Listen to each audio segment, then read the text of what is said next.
Welcome to State House Rock. I'm Policy Specialist Brian Roth.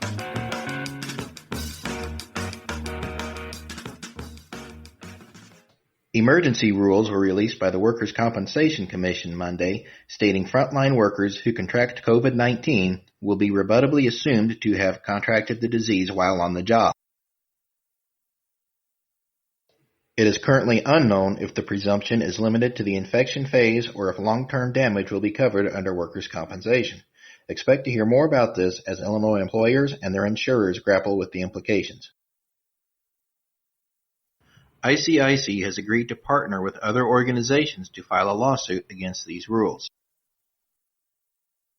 Governor Pritzker and state health officials now say the numbers of positive tests for COVID-19 show the curve may now be bending, but cautioned it is not a reason to relax restrictions. The governor has made national headlines due to his ongoing feud with President Trump over the lack of medical supplies provided by the federal government and their differing responses to the ongoing pandemic. The governor's office announced Monday that the Department of Employment Security received over 500,000 claims between March 1st and April 4th. This is more than all of the claims received in 2019 and 5 times more than claims received in the first 5 weeks of the 2008 recession. Pritzker has received criticism from those trying to file claims, but were unable to because of the massive influx. The governor says he has hired extra staff, partnered with numerous companies to help handle the influx, and blamed an antiquated database system used to process claims. The gig economy is also feeling the impact.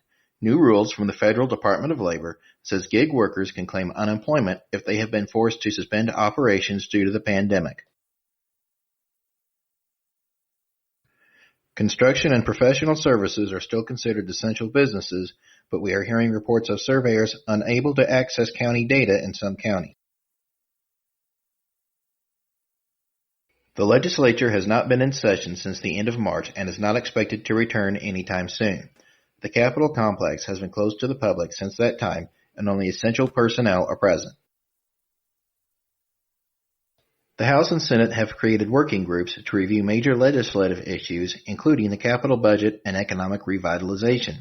These groups are expected to make determinations as to which issues should be addressed when the legislature returns to Springfield. The University of Illinois Institute of Government and Public Affairs recently released research predicting state revenues to decline by as much as $28 billion between 2020 and 2023 due to the current pandemic.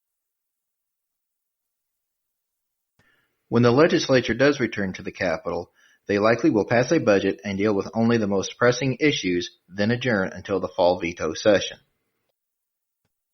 That's it for this edition of State House Rock. Thank you for watching.